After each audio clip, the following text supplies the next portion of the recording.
இன்னைக்கு ஃபுல்லாக நிறைய தெரிஞ்சுக்க வேண்டியது என்னென்னா ஹண்டா வைரஸ் பற்றி நீங்கள் கண்டிப்பாக தெரிஞ்சுக்கணும். இது அந்தளவுக்கு கோவிட் அளவுக்கு இது ரொம்ப டேஞ்சரஸான ஒரு வைரஸ் அப்படின்னா ஓரளவுக்கு அப்படின்னு சொல்கிறாங்க. பட் அதை எப்படி ப்ரிவென்ட் பண்ணணும், அது வராமல் எப்படி தடுக்கணும் அப்படின்றதுக்கான சிம்பிள் ஸ்டெப்ஸு இப்போது உங்களுக்கு நான் சொல்கிறேன். மேக்ஸிமம் இது எதுலேருந்து பரவுதுன்னா ரேட்ஸ் அண்டு எலியும் அணிலும் தான் இதுக்கு வந்து மெயினாக அதோடைய எச்சில்ல இருந்தோ அல்லது அதனுடைய யூரினரி அந்த மாதிரி ப்ராப்ளமில் அது நம்ம டச் பண்ணும்போது அப்படிங்கிற போது பட்சத்தில் தான் நமக்கு பரவுது. ஸோ ஃபஸ்ட்டு அனிமல் டு ஹியூமனுக்கு வருது, அப்புறம் ஹியூமன் டு ஹியூமன் போகுது.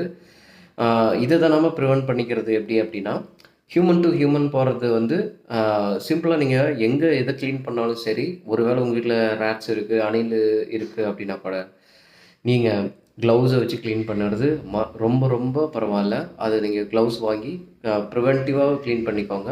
அது அஃபெக்ட் பண்ணுறது பார்த்தீங்க அப்படின்னா மெயினாக லங்ஸ் இருக்கும். லங்ஸில் அஃபெக்ட் பண்ணுறது, ப்ரீத்திங் இஷ்யூஸ் அது மாதிரி ப்ராப்ளம்ஸை க்ரியேட் பண்ணுறதுக்கு நிறைய சான்சஸ் இருக்குது அப்படின்னு சொல்கிறாங்க. பட் மோரோவர் நீங்கள் ப்ரிவென்டிவாக இருக்கிறதுக்கு உங்கள் இடத்த நீங்கள் சுத்தமாக வச்சுக்கிறது, அது ஒருவேளை அது பெட்டாக வளர்த்துறீங்க அப்படின்னா அது நீங்கள் க்ளீன் பண்ணுறப்ப உங்களை நீங்கள் சேஃபாக மாஸ்க்கோ க்ளவுஸோ போட்டு பண்ணுறது பெட்டர்.